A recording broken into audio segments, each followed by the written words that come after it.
ang Presidential Broadcast Service. Pakinggan, panoorin, agaran in real time, o balikan sa pag-scroll up and down. Mga balitang dapat malaman, impormasyong tunay at napakikinabangan. Saan ka man, sa buong kapuluan. Bangon sa bagong sigla. Kababayan, kasama ang social media. Powered broadcaster ng bagong mamamayan. Tapat sa pag-uulat. Ito po ang Presidential Broadcast Service sa Metro Manila. Radyo Pilipinas 1, 738 AM. Ang mga latest, ang mga trending. Ano na ba ang mga happenings? Usap-usapan. Siksik sa kwentuhang magaan at masiglang talakayan ng mga paksang siguradong inyong kawiwilihan. Bawat usapin, makabuluhan. Kaya people of all ages, kasali kayo sa Usap-usapan. Kasama si Ven Blones sa Radyo Pilipinas 738 AM at Radyo Pilipinas World Service. Magandang umaga po muli sa ating mga tagapakinig at welcome po muli sa ating programa Usap-Usapan ngayon pong araw na ito ng Sabado. At ngayong araw po na ito, pag-uusapan po natin ng isang napakagandang proyekto ng ating embahada sa Austria na sa ating pagkakaalam ay maaring makatulong sa pagmulat ng kulturang Pilipino. Hindi lamang sa ating mga kapwa Pilipino, kundi maging sa mga Filipino-Austria na nandun ngayon at naninirahan na sa Austria. So, isang karangalan po at malaking pasasalamat na maging panauhin po natin ngayong umaga ang atin pong butihing embahador ng Pilipinas dyan po sa bansang Austria, si Ambassador Evangelina Lourdes A. Bernas. Ma'am, magandang umaga po. Magandang umaga rin po sa inyo. Okay, ayan po si Ambassador Bernas. Samantala, kasama din natin ang Philippine Embassy Cultural Officer sa Austria, si Miss Christine Camille Cruz. Miss Christine, magandang umaga po. Hello, magandang umaga din po. Okay. Ayan, so Ambassador Bernas, unang-una po gusto nating malaman kasi ito nga po nabalitaan natin na meron tayong tinatawag ngayon na Philippine Research Initiative o yung PRI. Gusto po nating malaman in layman's term paano po natin ito maipapaliwanag dun sa ating mga nakikinig at saka ano po yung layunin nito? Sa ilalim po ng Department of Foreign Affairs, meron pong pondo na inilaan si Senator Lauren Legarda para po sa ganitong mga programa na kung saan ang embahada ay magkakaroon ng agreement sa isang universidad sa kanilang jurisdiction para po ipalaganap ang kaalaman tungkol sa kultura ng Pilipinas. So hindi lamang yung para po may mas malaking or mas malalim na pagkakaintindi tungkol sa mga Pilipino kahit saan po tayo namamalagi. So ito po yung layunin ng Philippine Research Initiative. Ito po sa Austria, ito po yung unang pagkakataon na nagkaroon po tayo ng ganitong programa. Ma'am, kasi sa pagkakaalam po natin, may mga nabasa po tayo na itong ginawa na ito ay napaka-unique o kakaiba dun sa mga Philippine Studies program na naisagawa na. Ano po yung kaibahan niya? Medyo naiiba po ito kasi yung sa ibang programa, halimbawa yung sa Madrid, ang focus ay tungkol sa ating kasaysayan. Kasi syempre marami tayong kasaysayan na kasama yung ating pagiging ilalim sa Espanya. So gusto rin nating gustong palitan natin yung perspektibo, hindi mula sa perspektibo ng ating colonizer pero mula sa ating perspektibo. So dito naman ang focus ay sa arts, ngunit hindi lamang sa art and culture, applied arts po yung tinutunguhan natin. Ang ibig sabihin kung paano po napapalaganap or na isa sa bahagi ng practical ang ating kultura sa iba't Mhm. ibang pamamaraan. So dito po sa Philippine Research Initiative, ang Gevante po ang aming partner na universidad dito sa Austria. Mm. Siya po yung leading scientific and research competence center ng Austria. So Mhm. kakaiba ho talaga yung universidad na ito. At yung una po nating gagawin kasama nila ay tungkol sa Philippine ah, art and curation, Mhm. contemporary art and curation. So Mhm. nakikita natin na practical kaagad yung application Mhm. tungkol sa ating kultura. Okay.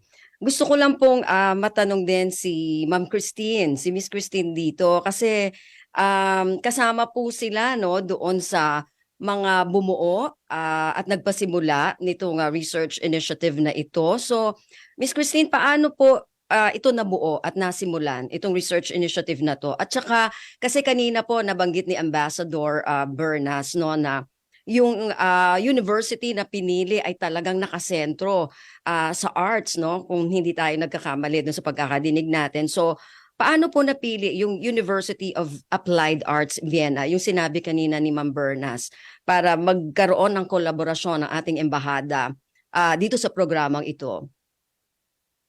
So as soon as na-confirm namin na na meron kaming funding from the office of Senator Legarda, um, kinontak po namin ang University of Applied Arts Vienna to look into the feasibility of establishing the research initiative doon sa university na yon. Dahil din po, meron din po kasing isang Filipino lecturer na nandun sa university. So parang it is a perfect university to hold the initiative. Yung Filipino lecturer na nandoon ay si Miss Stephanie Misa. Mhm. She also helped us to conceptualize the initiative. Mhm, mhm. So doon nagsimula. Pero paano natin napili? Kasi dahil meron tayong lecturer doon sa university na yon. Yes, para siya yung parang nag-lead nung Mhm. project. And Mhm. din kasi like what Ambassador Berna said, the university is one of the leading competence center Aha. in scientific and artistic Aha. research. So Aha. parang um, ano din po siya, parang um, Kung pwede ko mm, pong Ay idagdag, sige po, kasi Ambassador. Sige po. so, itong pondo na nakalaan sa Department of Foreign Affairs, every year may pondo po talaga yan. So, Aha. bago po ako naging na-assign dito or na-confirm papunta dito, tinanong ko rin ho si Senator Loren kung mayroon pa pong pondo na pwedeng ilaan para po sa Austria. Mhm. Para pagdating namin dito, meron na kaagad na Ah. action. Oh. So, sa mabuting palad naman, mayroon naman po talaga. Ayun. So, na pero ang laging sinasabi po ni Senator Loren, hindi pwedeng basta-basta yung Ah. partner na institusyon. Kailangan, syempre, yung pinakamagaling na universidad. So, yung ginawa po Mhm. namin, since ang gusto talaga namin ay sa kultura nakapuntirya, Mhm. yun kaya namin napili yung Anggevante. Mm. Ang isa pa pong, so, syempre maganda yung na mayroong Pilipina na lecturer doon. Yes, Kaya opo. mas madali yung pag-uusap namin. Mm. Pero ang importante rin ho sa University of Applied Arts Vienna, Mhm. ang konsepto ng applied arts ay hindi lamang esoteric. Mhm. Ano siya talaga, yung kombinasyon ng siyensya, ng informatics, ng art and culture, maganda ho yung kombinasyon. Mhm. Kaya napaka-practical ng applications Mhm. ng kanilang mga ng kanilang curriculum. So, Mm-mm. halimbawa po, yung may mga napag-usapan pa namin na maaaring sa susunod na mga semester ay tungkol sa art restoration, Mhm, kung mhm, ano yung kombinasyon ng kung ano yung pinaka latest na technique, talagang makakatulong ho yan sa atin. Kasi mhm, marami, mhm, marami tayong kailangang ma-preserve. Hindi lang mga painting, pati yung mga habi, mm. yung iba-ibang materyales. Kailangan talaga nating malaman kung ano na yung latest na mga technique Mhm, para ma-preserve yung ating kultura at mga pamana. mhm. So, Ambassador, ano-ano po yung mga nakalinya, no, na mga aktibidad na kasamang isasagawa po natin, no, dito sa ilalim nitong programa na ito, itong Research Initiative Program po na ito, at sino po yung mga maaring makasali dito sa nasabing program na ito? So yung unang semester na gagawin namin, ngayong fall semester.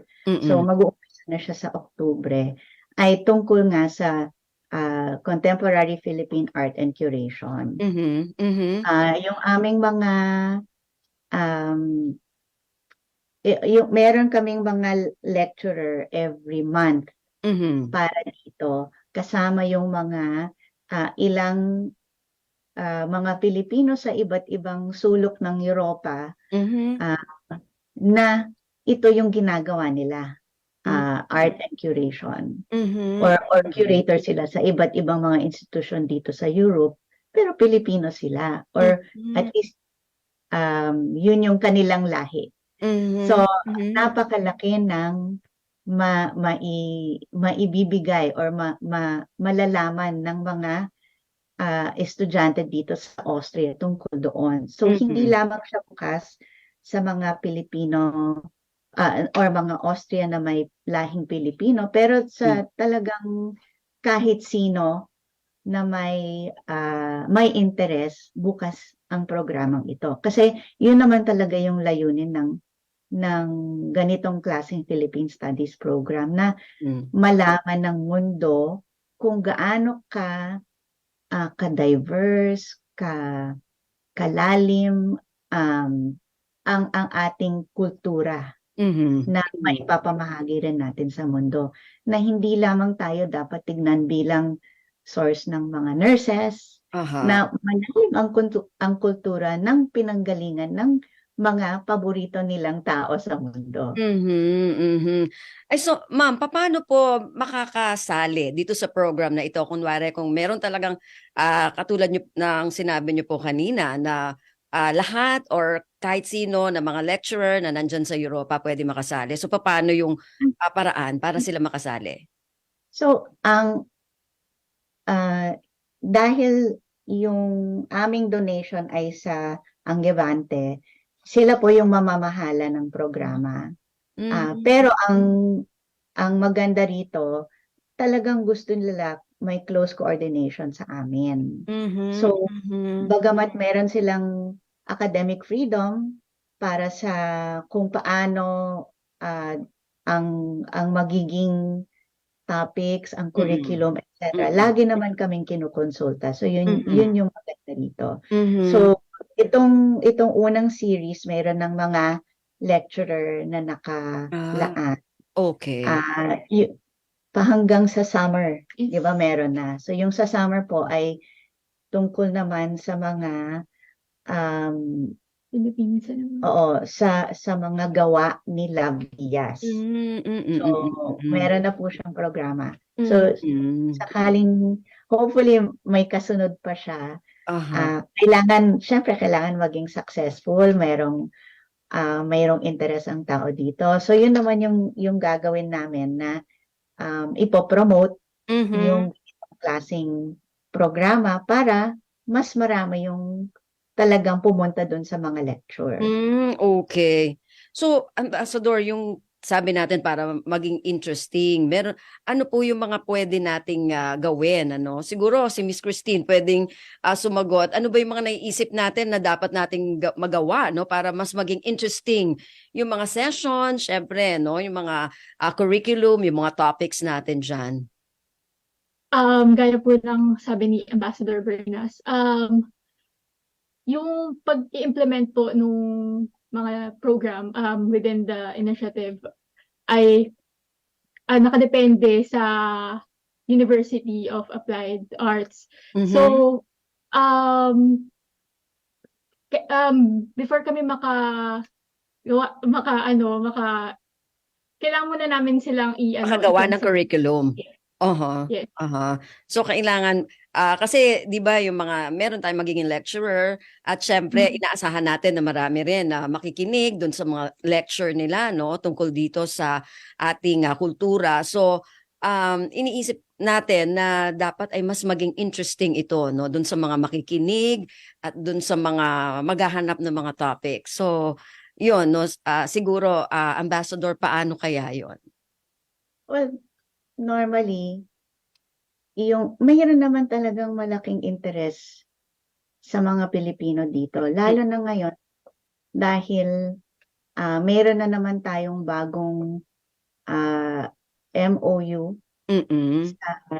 sa siyudad ng Vienna tungkol sa pagpasok ng mga nurses mula sa atin. At dito sa Austria, kung magtanong ka sa mga tao dito, kahit yung mga opisyal, ang una talaga nilang sasabihin, yung nanay ko, yung kuya ko, ang nag-alaga sila, Pinoy. So, yun yung bukang bibig lagi.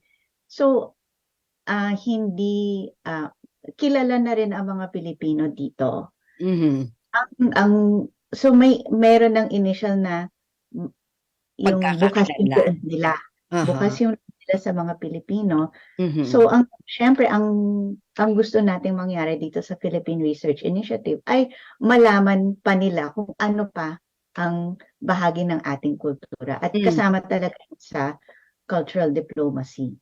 So, yung importante rin na yung programa na yung academic freedom ay primary doon sa agreement namin. Kasi syempre, hindi naman pwede kami magdikta doon sa universidad kung ano yung nilalaman. Diba? Pwede kami konsultahin, pero hindi kami pwede magsabi na hindi kami pwede mag-censor. Okay. Ganyan talaga yan sa kahit anong universidad kahit natin.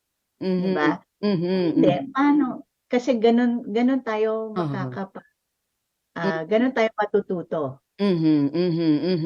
So, kailangan may academic freedom. Ayun. At dito naman, wala naman talagang controversial. At para sa akin, malaki yung matututunan ng mga Europeo mula sa atin. So, hindi lang baliktad na tayo na lang yung laging nag-aaral or natututo sa mga Europeo. Marami rin silang matututunan mula sa atin. Ayun. Pero ma'am, ilang sessions po itong programa na ito? So sa ngayon, 1 taon yung research grant. Tapos kung makikita natin na successful at matutuwa yung mga boss namin sa DFA at sa Congress, pwede nating iulit for the following year. Okay. Sana maging maganda, no? Yung kalalabasan nung magiging tingin, no ating mga nasa Kongreso din. Pero ma'am, ano po yung magiging papel dito? Yung talagang papel ng ating embahada at saka nung ating universidad sa Austria na napili natin dyan para dyan sa research na yan. At saka meron pa po bang mga ibang ahensya na magiging kabahagi din itong programa na ito? So mula doon sa hindi sa unang pag-uusap, pero nung nagpirmahan kami nung agreement, marami talagang mga ideya yung binigay nung kanilang rector na gusto niyang mangyari. Kasi excited din sila na ito yung unang-unang programang ganito para sa kanila. So parang ang daming posibilidad na Mhm. pwede. Mhm. Meron ding taga-UP na darating dito sa Nobyembre Mhm. na nagsabi na yung Angevante na gusto nilang makipag-meeting para Mhm. makita natin kung ano pa yung posibilidad ng Yes. academic exchange. So Mhm. ganito talaga nagsisimula yung mga yan. Importante yung makilala nila tayo, mayroong Mhm. introduction, tapos yung mga exchange na ganyan talagang mangyayari at mangyayari pag Mhm. alam na nila yung tungkol sa atin. So Mhm. para sa akin yung goal ay maging talagang established siya na Philippine Studies program gaya nung unang programa na nasa London sa Mhm. School of Oriental and African Studies sa Mhm. SOAS. Mhm. So doon nagsimula itong Philippine Studies Program Initiative. Mhm. Mhm. Matagal na, no? Mhm. 2017. 2017. Yes. So 2017. opo. So Mhm. iyan, hanggang ngayon meron pa ring Philippine Studies Program. Mhm. Mhm. So yun yung gusto nating mangyari dito na hindi Mhm. lang 1 year Mm. na na hopefully in perpetuity pero na tumagal siya na multi-year program siya. Mhm, naku sana naman. Pero ma'am, bago natin ginawa itong, research initiative na ito, yung sa mga siyempre may mga nakakausap po tayo lalong-lalo na diyan sa university 'no na, makikipag-collaborate po tayo. Meron ba silang, kaalaman na tungkol sa kultura ng mga Pilipino o yung impression nila sa atin bilang mga Pilipino? Well, yung lecturer nila Mhm. ay kilala siya dito. Mhm. So pero sa palagay ko yung talagang kung gaano ka-diverse, Mhm. kung gaano kahaba ang ating kasaysayan, hindi talaga nila alam yung mga parteng yun. So medyo na-excite sila nung nag-usap kami tungkol sa mga ano pa yung mga posibilidad ng ating programa. So yung ngayon ang tinitignan natin ay yung contemporary art natin, Mm.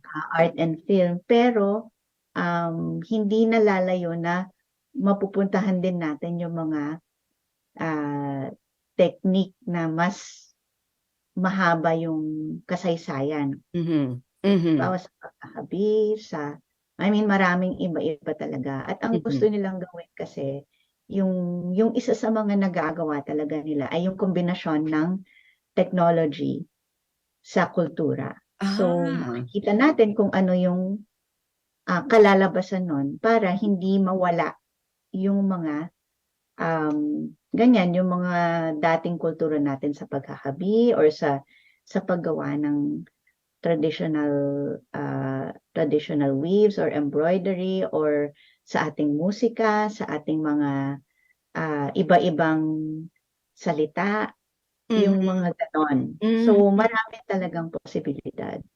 Okey. So, talagang dito pala kasama na rin ang teknolohiya. Aha, Opo. okey. Yun. Dun po sa ano natin na ito, ma'am, ano yung magiging, sa tingin natin puwedeng maging, unang lalamanin nitong, programa na 'to? Kasi alam natin nga nasesentro ito dun sa ating pamana at saka yung mga kulturang Pilipino. So, sa inisyal po o ano po yung magiging inisyal o unang lalamanin nitong, nasabing programa? So gaya po ng nasabi namin kanina ni Casey, yung unang programa ay tungkol sa Philippine art and curation, contemporary art and curation. Mhm. So magkakaroon ng ilang lecture tungkol dito mula sa iba't ibang mga Filipino curators sa Europa. So galing sa Berlin, saan na ba yung isa? Mhm. So Basta manggagaling manggagaling sila po sa sa iba't iba-ibang ibang lugar? opo. Okey. Meron Aha. ding taga-UK. Hmm. So iba-iba po talaga sila, Mm. mga Mhm. Pilipino na curator. Okay. So, pag-uusapan nila yung kanilang experience at kung paano, from our vast treasures of art and Mhm. contemporary art Mhm, mhm. na talagang ang dami na nating mga contemporary artists na Mhm. nakikilala sa Mhm. mundo. Mhm, mhm. Iba nakikilala dito sa Europe pero hindi kilala sa atin. Talaga? Yung kanilang experience dito sa Oh. pagtayo ng exhibit, for instance, kung paano pumili Oh. ng mga artist, etc. At kung saan sila inilulugar sa Hmm. contemporary art scene sa Hmm. mundo. Oh, so may So, mga Filipino talagang artists pala. opo. Oh, na nakikilala po diyan pero hindi nakikilala dito sa Pilipinas. Mhm. Oh. Yung isa pong mabibigay ko na halimbawa, pumanaw na siya pero si David Medalla, Mhm. ano siya talagang napakagaling na visual artist na na kaunti lang yung nakakakilala sa kanyang mga obra sa Pilipinas. Pero dito sa Europa, lalo na po sa UK, talagang at sa New York, ganyan kilalang-kilala siya.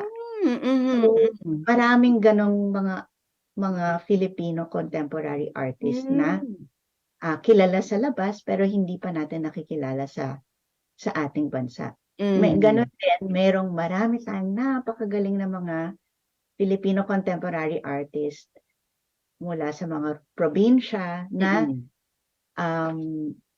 nagka-exposure halimbawa sa isang bansa dito sa Europa tapos well-known na siya dito. Pero based siya sa Pilipinas. So marami ring Okay. Okay. Sayang naman pala ma'am ano, dahil dito hindi natin nakikilala yung mga gano'ng kagagaling. Ang mga nakakakilala pa sa kanila, nakaka-discover yung mga nasa ibang bansa, 'no? Malaking kakulangan sa ating mga Pilipino 'yon. Anyway, mamaya po ay, babalik tayo sa ating, programa at siyempre tatanong natin sa ating mga panauhin, kung ano pa bukod dito sa research na ito, Philippine Research Initiative na ito, kung may mga iba pang aktibidad ang ating embahada 'no, diyan sa Austria para, makilala din yung ating, sining at kultura ng mga, nandiyan 'no, sa Austria. So, mamaya po, Ambassador, Miss Christine, babalik po tayo sa ating programa. Magpapaalala lamang po tayo, sa ilang sandali po, babalik ang ating programa Usap-Usapan. Radyo Pilipinas is on Viber. Viber. One tap and swipe. Nandyan na lahat. Receive credible news and information. Pati mga trending topics at videos. Sure na meron dito niyan. Stay on track with Radyo Pilipinas on Viber. Pick up real news. Catch the latest and biggest stories. Search Radyo Pilipinas on Viber and hop in to our community. Time to celebrate kulturang Pinoy. Tradisyon, musika, sining, literatura at iba pa. Anything and everything fun and Filipino. Ito ang Pinoy Kultura. Ang kwento ng adobo. From its humble beginnings sa hapagkainan ng mga Pilipino noong ika-16 na siglo to 21st century international tables, adobo, the most famous and the country's national dish, speaks of our culture, the sour and the salty, the sweetness and spice, mixed with the richness of tender chunks of pork or chicken, sometimes both together. It has traveled provinces, crossed continents to inspire chefs and delight peoples across the seas. Traditionally cooked in clay pots, the Spanish gave the name adobo to the dish, from adobar, which means marinade. It is an indigenous cooking method that uses vinegar and salt to preserve food in the tropical climate. It's been cooked a multitude of ways. Simple, may maanghang, merong may coconut milk, depende sa rehiyon na siyang pinanggalingan. It's so flexible, it can create various and sometimes new tastes. Panlasang Pinoy has listed 31 of what they call insanely delicious adobo recipes. There's the traditional chicken adobo, simple, made with chicken, soy sauce, vinegar, garlic, peppercorns, and bay leaves. There's there's adobo that varies in color and taste. Adobong dilaw, adobong pula, at adobong puti.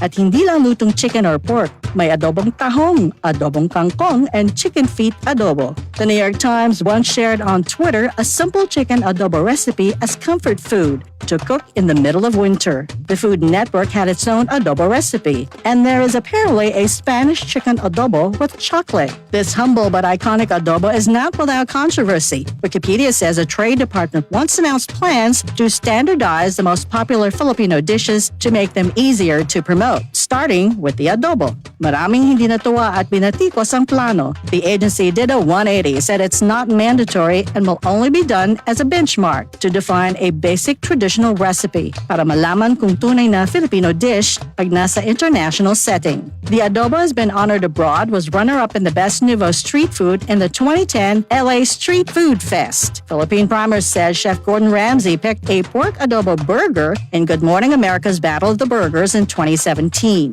One can say the mix of flavors and spices of this iconic dish is a perfect foil for the Filipino character. It has certainly come a long way and has endured all this time. Simple or fusion elaborate version, the adobo remains to warm hearts and please palates. And bringing Tatak Pinoy to the world, just a bonus. Yan ang Pinoy kultura because our culture is cool. Paliwanag mo sa tao na hindi totoo yan. Dahil ang totoo, yung totoo ang dapat ninyong malaman. Nagkalat sa internet ang fake news Ang o ginagawa mali ng at fake news, tinatapon niya yung tao. what they are doing is creating panic. We say no. Yung pagkalat ng fake news. And some of it's dangerous. Sana iwasan po natin pag-spread ng fake news. At di magpapakalat ng disinformation at misinformation ang kasulukuyang administrasyon. Stop telling us fake news because you're wrong. Para sa totoo at mapagkakatiwala ang mga balita at impormasyon, Radyo Pilipinas. Mahahalagang issue, maiinit na balita at talakayan. Alamin sa mas pinaganda, mas pinalawak, mas pinalakas. Radyo Pilipinas, 738 sa Metro Manila. Mga kwentong nakakatuwa. Mga usaping kapupulutan ng aral. Usap-usapan. Kasama si Ven Blones sa Radyo Pilipinas 738 AM at Radyo Pilipinas World Service. Okay, balik ho tayo sa ating programa Usap-Usapan. Ngayon pong araw na ito ng Sabado at nako, pinag-uusapan pa rin po natin ang tungkol doon sa Philippine Research Initiative na isinagawa po ng ating mga kasamahan, lalo na ang ating ambassador mula sa Austria, si Ambassador Evangelina Lourdes A. Bernas. At kasama rin natin si Miss Christine Camille Cruz. Okay. So kanina, bago tayo nagpaalala, no, ay nabanggit natin kung meron pa ba bukod sa Philippine Research Initiative, itatanong natin kay Ambassador Bernas ulit. Meron pa po ba, ma'am, na iba pang aktibidad, no, sa Philippine Embassy natin dyan sa Austria para talagang maipakilala natin yung ating kultura at saka yung sining dyan mismo sa inyong lugar? Ambassador? Medyo marami na pong naganap dito, lalo na nung Hunyo kasi syempre yun yung ating Independence Day. Pero bago pa man noon, yung mga mas bata dito sa embassy gaya ni Casey, marami silang mga programang or mga aktibidad para sa mga young audience dito sa Austria. So, siya yung ipapasagot ko dyan. Sige, so Ma'am Christine, ano ba, bukod dyan sa, medyo seryoso kasi itong Philippine Research Initiative na to, di ba, kung titignan natin. So, para sa mga kabataan, Ma'am Christine, ano naman yung para sa kanila? Gaya ng sinabi ni Ambassador Bernas, all year around, the Philippine Embassy has been conducting activities to promote Philippine culture. In fact, this weekend, magpa-participate po ang embassy sa isang Filipino community organization na organized activity. Ang tawag sa kanya ay Kubo. Yung Kubo ay isang arts and culture festival na ang target audience nila is yung mga young Filipino Austrians. So, isa lang yun. This August, nag-conduct din po ang embassy ng ang tinatawag namin na paaralan sa Pasuguan. Mm. Mm-mm. Ano naman na- po yun? Yung paaralan sa Pasuguan. Pasuguan. Yes. Ano po siya, ang participants niya ay yung mga second, third generation na Filipino children na dito na pinanganak sa Austria. So, ang aim po namin doon is to connect them to the Philippines and for them to have knowledge on the Philippines. Among the activities that were conducted during the paaralan sa Pasuguan ay mga Filipino language lessons, Arnis lessons. The kids were also taught how to play Yung mga laro natin. palarong Oh. Pinoy like luksong, tinik, patintero, Oh. ganyan po. Gusto ko lang matanong, Miss Christine, dyan, anong reaction nila nung tinuturo din nyo yung mga ganon sa kanila? Kasi syempre hindi nila alam yon, di ba? Kasi kung ilang henerasyon na rin yung nila dyan, di ba? Actually, enjoy na enjoy po sila dun sa, lalo na yung palarong Pinoy. Kasi, especially now, kasi we're in a digital age, parang hindi na sila sanay na lumabas na maglaro sa labas. So, parang excited sila dun sa, nung naglalaro na sila nung palarong Pinoy. In fact, sa sumunod na session nung paaralan, naglalaro pa rin sila, tinry pa rin nila laruin during the lunch break. Oh, talaga. So natuwa sila. So, Yes. yun August yun na nangyari. Yes. Okay. So, bukod doon, Miss Christine, meron pa ba? Actually, marami pa po. Like, nung June nga, nung Independence Day, we invited Filipino fashion designer, Nino Franco. He presented his collection on he is known for partnering with indigenous communities, and he featured his collection in a fashion show. So, Okay. Siya po yung main na pinakita namin dun sa National Day reception. Nagka-fashion show ng 10 minutes na talagang pinakita yung mga, kasi taga Mindanao si Wilton. Yung may-ari yung designer, at ginagamit niya talaga yung mga habi ng mga katutubong Mindanao sa kanyang collection. So talagang na-impress yung diplomatic community, tapos maraming nagtanong kung hindi ba siya nagbebenta dito. So pinamigay namin yung kanyang information para sila nang bahala. Pero yung ganun, talagang may interest doon sa kung paano natin ina-update yung ating mga makalumang mga tradisyon, na kung paano sila nagiging contemporary. So, malaking bagay yun. Tapos bago nun, nung pagdating ko, yung unang dinatnan ko na activity ay pinainom nila ako. Pumunta kami ng Paano pinainom? Talagang okay na nga. wine, May ma'am? mga isip kasi dito. So, ang promotion naman ay sa mga liqueur na galing sa Pilipinas.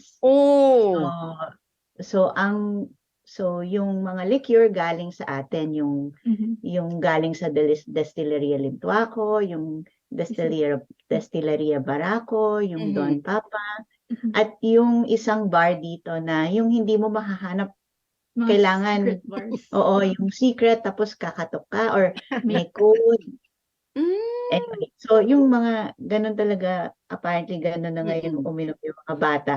So, mga kabataan. So, yun yung ginawa namin, at maganda yung mga mixed drinks na ginawa. So, malaki rin yung interest doon sa iba't ibang produkto na liqueur na galing sa Pilipinas. So, pwede pala yun, ma'am, na iso-showcase din natin yung ating mga produkto, no? Mula, yan, katulad nga ng mga ganyan, no, yung mga liquor natin at saka yung mga fashion natin mula dito sa Pilipinas. So naging maganda naman po yung reception nila doon. Opo, kasi kakaiba yung mga flavor. Merong ube cream, liqueur, merong calamansi liqueur. Uh, So, yung hindi mo talaga makikita aha. sa ibang bansa. So Talagang ma'am, galing sa atin lang. ano yung nagustuhan mo dun sa pinatikim nila sa'yo? Na liquor. Parang lahat pinurbahan. Hindi, masarap talaga. Tsaka Okay. depende Hindi, kung para ano yung gusto mai-promote mo. din natin, di ba? Opo. Kung ano yung masarap talaga na pwede nilang hanapin. Kasi ang nangyari, yung bar, yung may-ari ng bar, so meron silang drinks master. Hindi ko alam kung ano yung tawag doon. Pero siya yung mixologist. Yun yung term. So sila yung anong recipe nung cocktail na gamit yung mga liqueur natin. So, pero maganda talaga yung pagkagawa at naging napaka-popular nung mga drinks, Yes, mga cocktail. parang during the duration of the week, parang parati silang fully booked nung time ng Filipino Cocktail Week. Yes. So sino yung sino yung mga customers nila doon? Sino yung mga clients nila doon na tuwan-tuwa doon sa drinks? Marami silang international clients din na kasi popular yung speakeasy bar na yun. So parang nung nag-promote sila ng ganun, marami din yung reach nung promotion nila. So marami ang pumunta. Okay. Okay yun. Anyway, so yun yung mga nangyari, Miss Christine, nung mga nakaraan pa. Pero meron na bang nakalinya, Miss Christine, after nitong at saka kay Ambassador Bernas, meron na po bang nakalinya after nitong initiative na ito na mga aktibidad din na isasagawa diyan po sa Austria ng embahada natin? Paliwanag ko po muna yung jurisdiction namin dito sa Philippine Embassy sa Vienna. So hindi lamang po Austria yung cover namin. Kasama po sa aming kino-cover ay yung Croatia, yung Slovenia at yung Slovak Republic. At lahat ng mga international organization or UN organization dito sa Vienna. So medyo ganun pala. malawak yung aming jurisdiction. Opo. So yung iba naming mga aktibidad, kailangan kasama rin yung ibang jurisdiction. Okay. Lalo Akala ko kung ngayong nakasentro lang taon, po tayo sa Vienna. So marami Hindi po. pala. Okay. Opo. So, kasi ngayong taong ito ay yung ika-30 anibersaryo ng ating diplomatic relations sa Croatia, Slovenia at Slovak Republic. So, nung nagpresenta po ako ng credentials doon sa Croatia, yung kanilang isa sa mga presidential advisor nila, ang kanyang request, food festival. So yun yung gagawin namin sa Croatia. Magdadala kami ng isang magaling na chef mula sa Pilipinas at magkakaroon kami ng 3 araw na food festival doon. At kasama na yung consular outreach habang nandoon. Okay. So may date na po ba tayong naisip kung kailan itong food festival na ito, Ambassador? Meron po. Ang plano po namin ay i-held siya on October 12 to 15. Okay. Ayun po. Food festival. Saan nga po ulit ito gagawin, Ambassador? Sige Sa po. Zagreb. Sa Opo, Zagreb. Na siyang capital ng Croatia. Okay. Tapos sa Slovenia po, magkakaroon kami ng isang gabi. Ganon din, Philippine Food Night. Pero wala pang date. Either the week before or the week after dun sa Croatia. Ganon din sa Slovakia kasi malapit rin lang ho siya. Tapos, ang isa pa pong idadagdag namin ay yung seafood promotion night dito sa Vienna. Kasi itong taon, nitong Setyembre, yung unang pag-import ng MSC certified tuna ng Austria mula sa Pilipinas. Oh, So, wow. malaking bagay po yun. Okay. Ba, maganda. Talagang lumalaganap yung ating mga produkto dyan sa Europa. Okay. So, ito po yung mga nakalinya na, mga naka-line up na po ng mga activities na gagawin natin after nitong PRI na ito, Ambassador. Opo. At may isa pa. Meron pa. Yes. May isa pa? Um, Okay. Meron pa po isa. Sa December po, magkakaroon po kami ng symposium on Rizal to celebrate Rizal Day.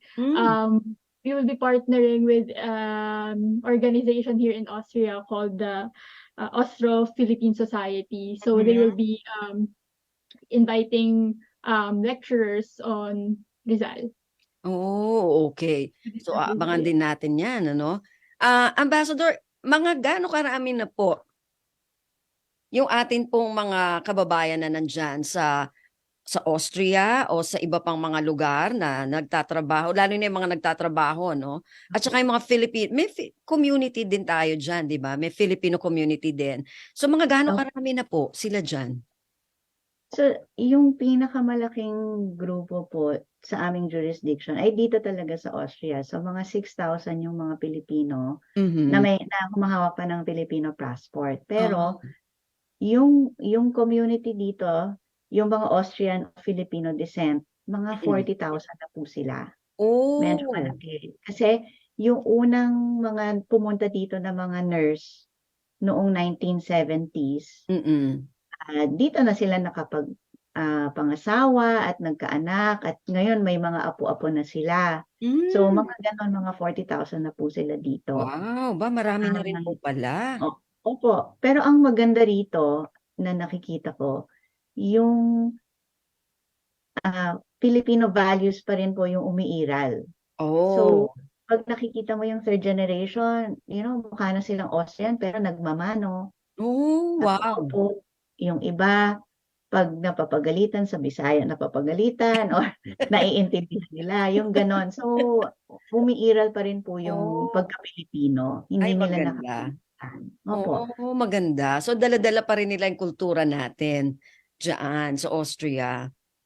Yung sa Croatia naman, hindi pa ganon karami, pero tataas din po yung bilang ng mga Pilipino doon dahil interesado rin po sila na magkaroon ng agreement sa atin at sa general skilled labor. So, ang maganda rito sa jurisdiction ko po, so ang Croatia nangangailangan ng general skilled labor, ang Slovenia naghahanap din ng healthcare workers, ng elderly care workers, pero ang lagi na lang unang sinasabi ay yung unang-unang gusto nila yung Pilipino kasi maka-Diyos, makatao, may family values, natugma sa kanilang sariling values.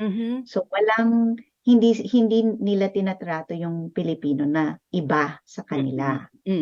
Yung pangalawa, so una yun, yung in terms of culture, gustong-gusto nila yung mga Pilipino. Pero pangalawa, sa kanilang mga batas, at yung pagtrato sa mga Pilipino ay equal. So kung ano yung natatanggap ng local, yun din natatanggapin ng Pilipino. So may protection ho talaga sila. Ang galing. Opo. So yun yung mga tinitignan namin dito. So sa Croatia, kaunti pa lang, a few thousand. Sa Slovenia, wala pang 500. Pero gusto talaga nilang i-increase yung mga Pilipinong nakatira at nagtatrabaho doon. Okay. Ambassador, kanina nabanggit nyo na rin lang yung mga nurses na nagkapamilya na, nagkaasawa na dyan.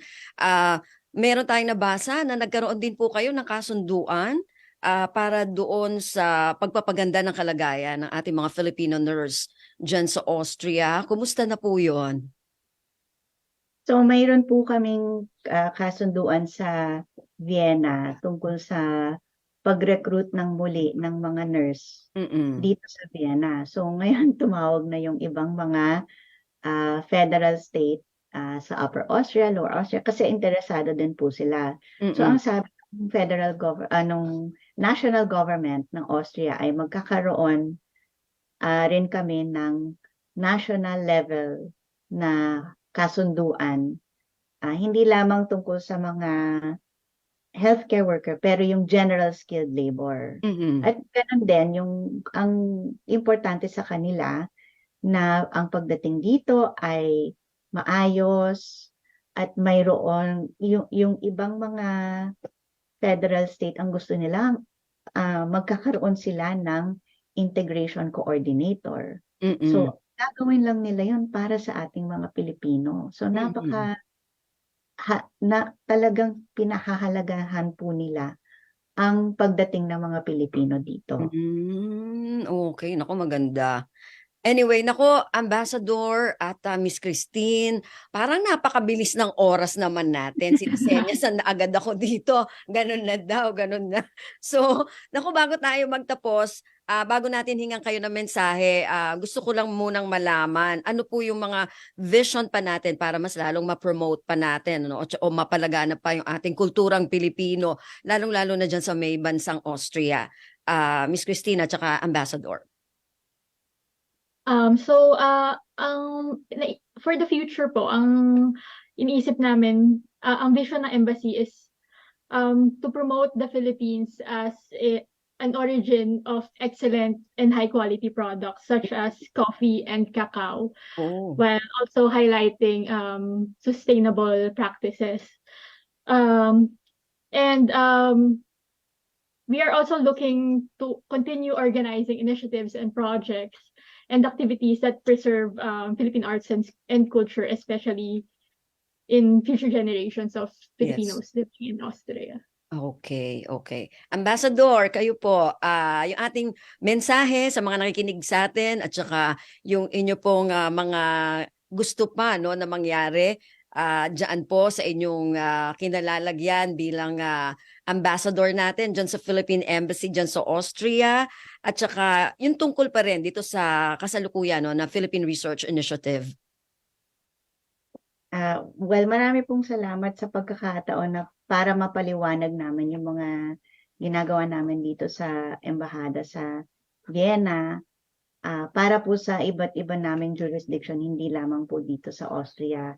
Pero yung itong Philippine Research Initiative, ang gusto talaga po namin na maging simula ito sa iba-iba pang mga Philippine Studies Program dito sa aming jurisdiction. So kapag naging successful siya dito at naging established na siya, pwede na po naming tignan yung iba't ibang doon sa 3 pang ibang bansa. Dahil importante po talaga yan sa ating ugnayan sa iba't ibang bansa, na malaman nila ang galing ng Pinoy at ang kalaliman ng ating kasaysayan at pamana. So marami pong salamat sa suporta ninyo na tinutulungan nyo kaming malaman ng ating iba't ibang mga Pilipino kung saan man sila, malaman yung mga ginagawa namin dito sa Embahada. Salamat. Salamat po. Maraming salamat po at isang malaking karangalan po, Ambassador Bernas, ang pagkakasama po ninyo sa ating programa. At syempre kay Miss Christine Camille Cruz, maraming salamat po. Sa uulitin po, Ambassador, thank you very much po. Thank you. Salamat. Thank you. Usap-usapan. Kasama si Ven Blones sa Radyo Pilipinas 738 AM at Radyo Pilipinas World Service. Okay, so maraming salamat po sa ating mga naging tagapakinig ngayong araw na ito sa ating programa Usap-Usapan. Pero bago tayo tuloy magpaalam, magpapasalamat muna tayo sa mga nakasama natin sa ating programa na ito. Siyempre, kay Ronnie Bumatayo, kay Joy Timidan sa ating technical side. Special mention siyempre kay Milo Jonella. At sa ating production side, nakakasama naman natin sina Erwin Peñano, kay Stephanie Vicente. Munti ko na makalimutan si Stephanie Vicente at Bea Gaza. Maraming salamat po hanggang sa susunod na edisyon na ating programa Usap-Usapan. Ito po si Ven Blones. Maraming salamat, maganda